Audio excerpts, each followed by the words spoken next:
Hi, everybody. This is Leslie Scribner, and I'm the Early Childhood Coordinator. And if you are new to our district, we are just so excited to have you, or maybe even I know some of you guys move grades. If you're new to the Early Childhood Department, welcome. And I'm also making this video for those of you that have been around for a while but want a refresher on where our early childhood resources are. So we're going to look at those today. And we do have a new spot that we have our early childhood resources, and I wanted to show that to you first. So I'm going to go up here and go to our website, and then you can go to departments, scroll down to the early childhood education, and you will see our beautiful logo. You can scroll down and kind of peruse that. But I wanted to show you, we have information about pre-K and K.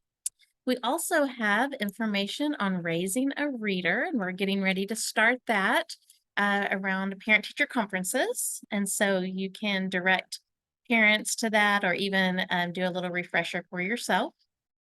And then we also have this part that is for teachers. So this is a new part, and this is a way that you can get to the early childhood folder.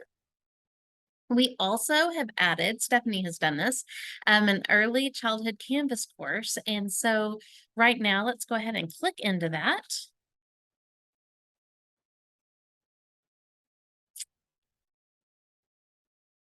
And you will see that you see Stephanie and I, and then our early childhood resources.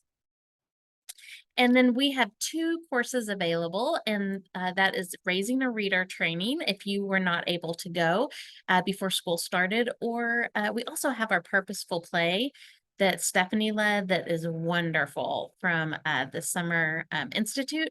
So if you would like to take either one of those courses, that would be great. And let us know if you complete those courses, and we probably have a little something for you. All right. So now let's head over to Drive.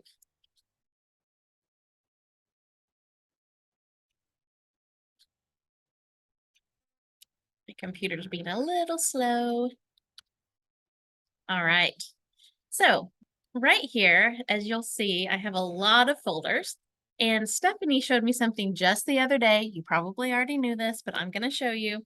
If you right click on a folder, you can color that folder, put a color on it. And so then it sticks out from all of your other folders. So let's click into the Early Childhood Teacher Resources folder.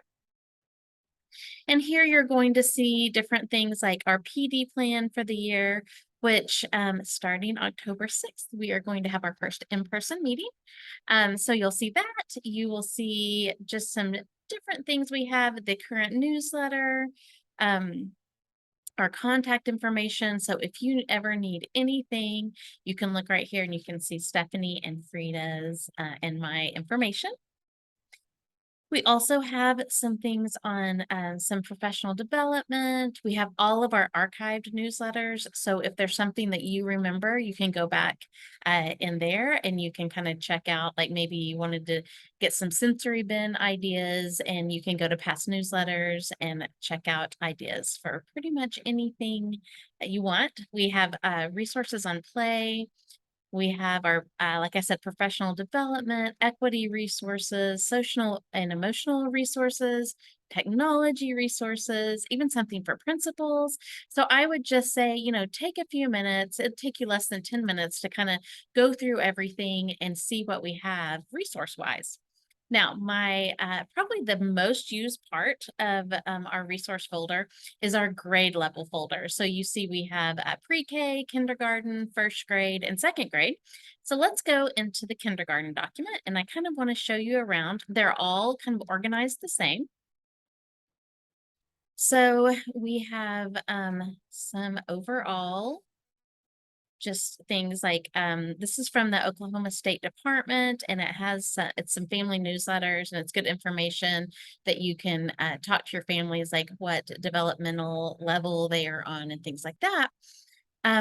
we have the curriculum, so you can go in and you can click in to each part of our curriculum and you'll see some little helpful things like, oh, right here, like the writing rubrics and writing workshop, stages of writing, just different things, especially if you're starting out and you're thinking, okay, my student's writing, is this normal for this age? You can really look at that and get your answers there. We also have all the unit plans for each subject area within each one of those folders. And then we also have the standards straight from the Oklahoma Department of Education right here. So many good things. Okay, I'm going to go back. So I'm still in the kindergarten folder.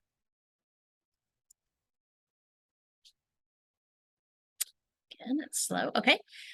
Next, I want to take you to assessments, and this is going to be something that will be super helpful for you.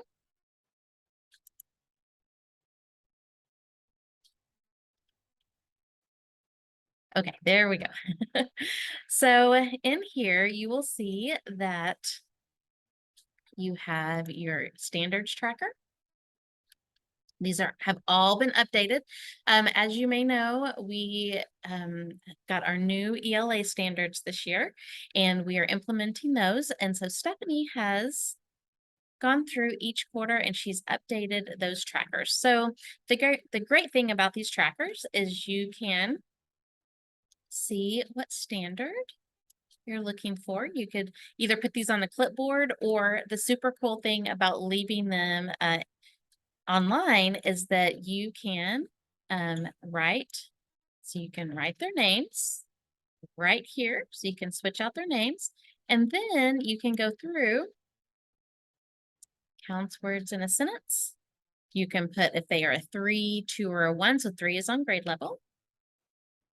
And then when you do that, it colors it a green. So you can go through and, if they're a 1, they're going to be red. If they're a 2, they will be that yellow color. And we also have the blue, whoops, for above level. And so you'll be able to see trends and you can see, oh, student B, D, L, and O, they are not getting rhyming. They're still at a red for rhyming. So I need to go back and kind of do a small group with them in rhyming words. Okay, let's go back to assessment. So that's the assessment tracker. The assessment tracker follows the report card. Sorry about that. Okay. So that is actually the bilingual report card.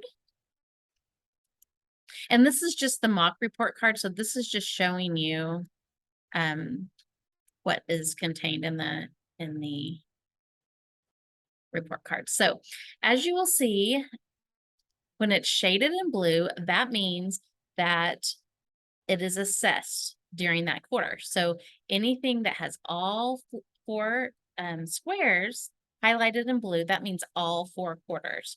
This one, composing simple sentences, you will not assess that you can assess it, of course, but you will not record it in the report card until the 3rd quarter. So this kind of shows you. We also have highlighted and bolded parts that are new this year. So you will see the report cards for every early childhood grade has changed quite a bit because the standards have changed. So it's always good to look at this to kind of, help guide your teaching as well. Okay, let's go back. So we're going to go back to the assessments. So you have your report card, but now you're thinking, okay, how do I know whether to give them a 4, a 3, a 2, or a 1? So always remember that a 3 is on level. A 2 is you're having to assist them quite a bit. And a 1, they are just not getting that skill. So what we've done, we put together report card guidance. And so you will see, and we are still working on these just to make sure that we have them all up to date because the ELA standards change. So let's look at this. We get down into some things. Let's see. Okay, let's get down to the language, arts, and literacy. So if you've never seen one of these before, it has the assessment. Let me kind of go down to something. See, we're still updating some of these. Okay, so this one has to do with rhyming, and so it's distinguishing rhyming and non-rhyming pairs.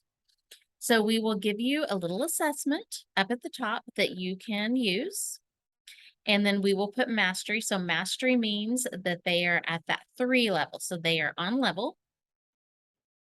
And then it has the scales and the evidence. So what is the child doing um, to um, to let you know what level they are on, and really be pretty careful, especially the first quarter, because you're wanting to show growth.